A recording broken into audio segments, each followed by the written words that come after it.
We are in HD, and this is my FM transmitter spaghetti based around this TV RF modulator, which I hope everyone knows what this is, but if not, this is used to hook up something like a game console to an old TV that just has these little RF screw terminals on there.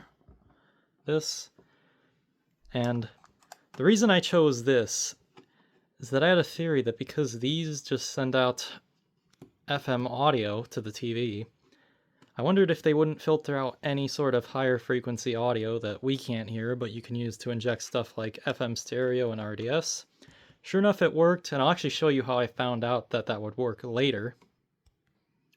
Moving on from that in the stack, we have this HDMI to RCA thing, which I'm just using as a video source because this requires a video source to turn on. We can actually show that if I unplug it. It goes off over there on the Spectrum monitor. If I plug it in, it comes back. Then this is just a sound card, which I'm using its headphone output to go into the audio output here. We only need one wire. It's actually this one. This is the video, this is the audio. Colors are a bit messed up because of these cables, but that's the audio.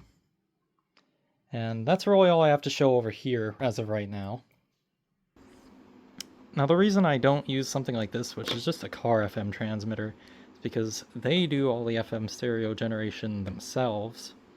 And they also filter everything past the audible range of hearing, which blocks you from sending your own FM stereo signal or RDS or anything else into them and broadcasting it, which is really annoying, and it doesn't make these that fun for someone like me who wants to get really technical with this stuff, so that's why I use the setup that I use.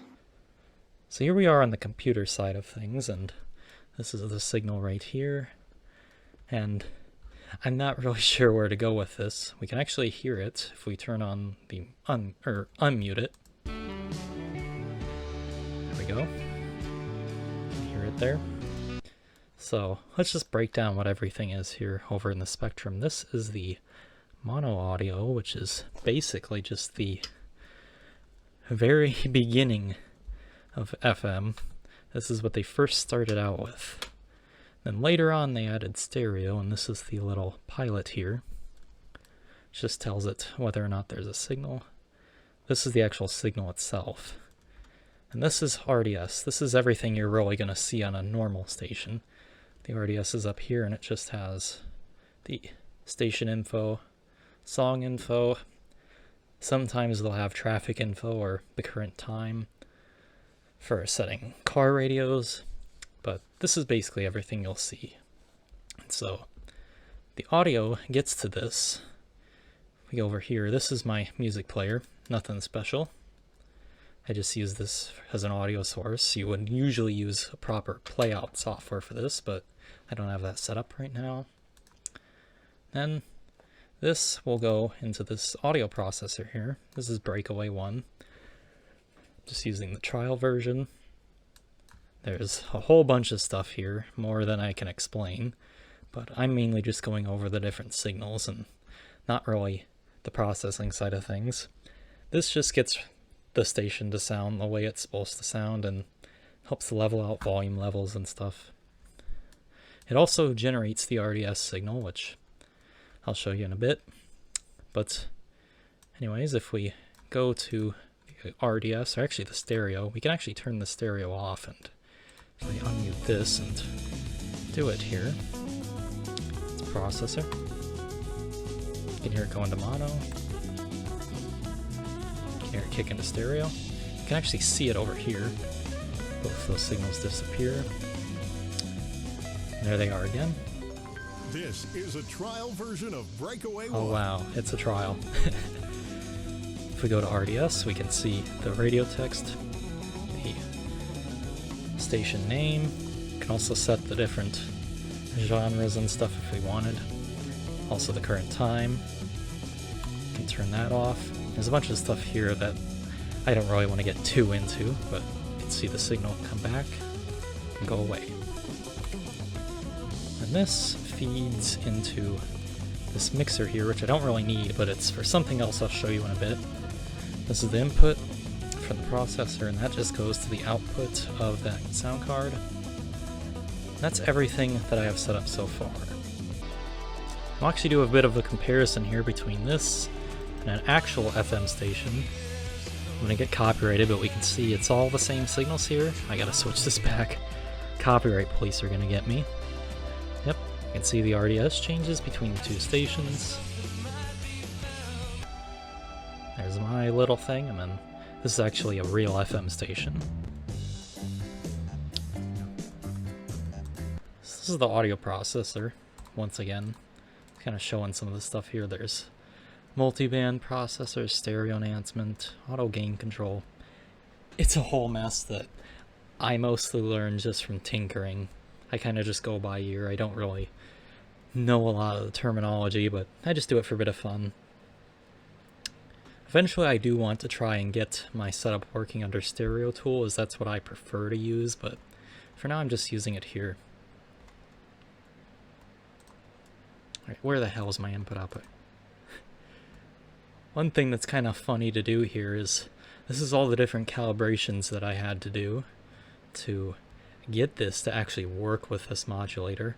I'm not sure if it's something to do with my sound card or if this is just how this modulator is, but this is something funny. Let's look at the signal here. Let's turn off this corrective EQ. It completely overmodulates.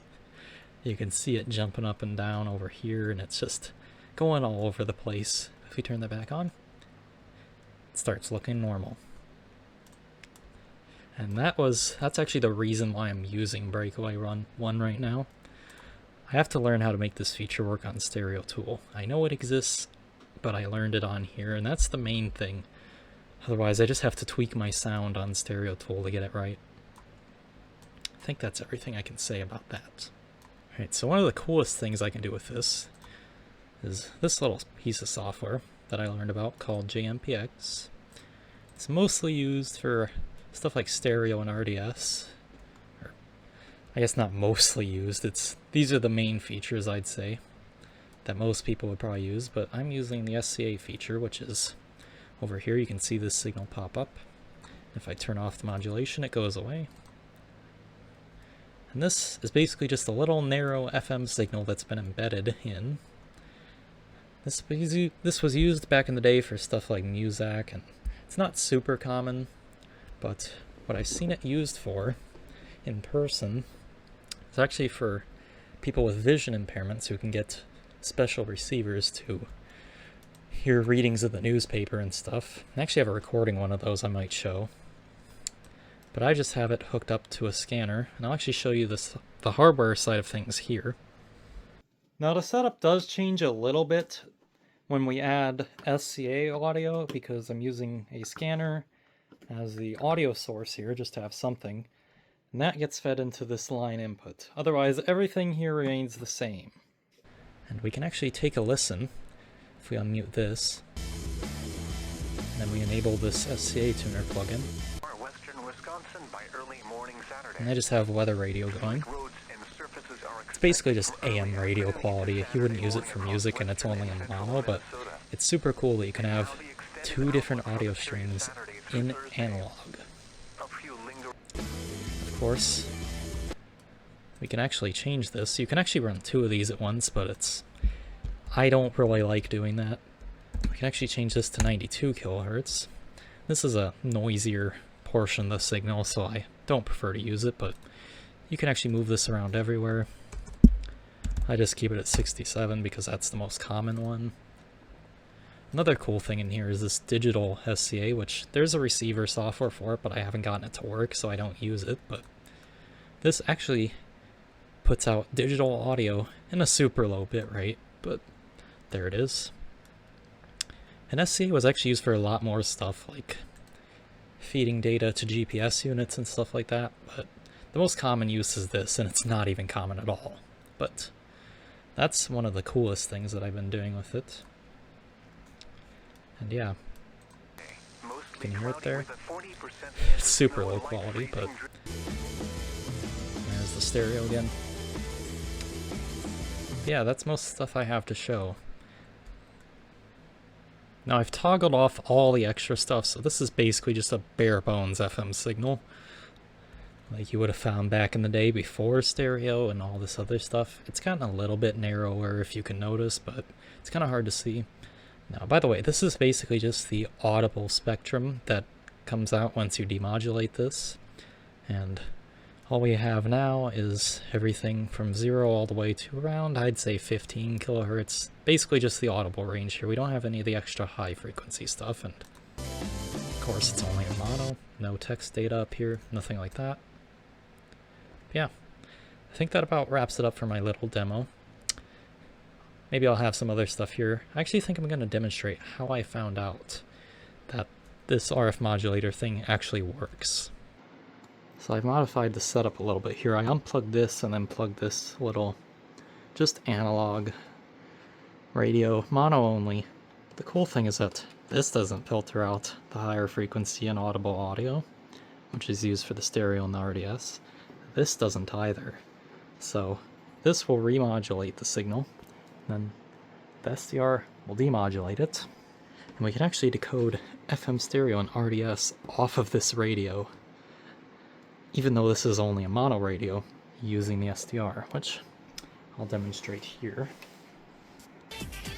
So when I turn the knob here, you can see that the signal changes over on the SDR, and if we go to another station here, you can see it's in stereo. You can even see, if I go further down, we get, let me find it, we even get RDS, even though this radio supports none of it. Find another station, and there we are. So I just realized I forgot to film a proper outro for the video, but that's about all I have to demonstrate right now in terms of the setup. I just wanted to do a quick video demonstrating the different signals that I can generate on the computer and just showing that off, because it's kind of hard to explain this over text, and so I wanted to actually have a video demonstration of how everything works. Eventually I might go further into detail on the different little segments, like the programs themselves, and maybe a bit more into audio processing. But for now, that's all I really have to talk about, and if you have any questions about it, leave a comment and I'll try and answer them. Possibly, maybe even do a follow-up to this if I learn anything new. And that's about it.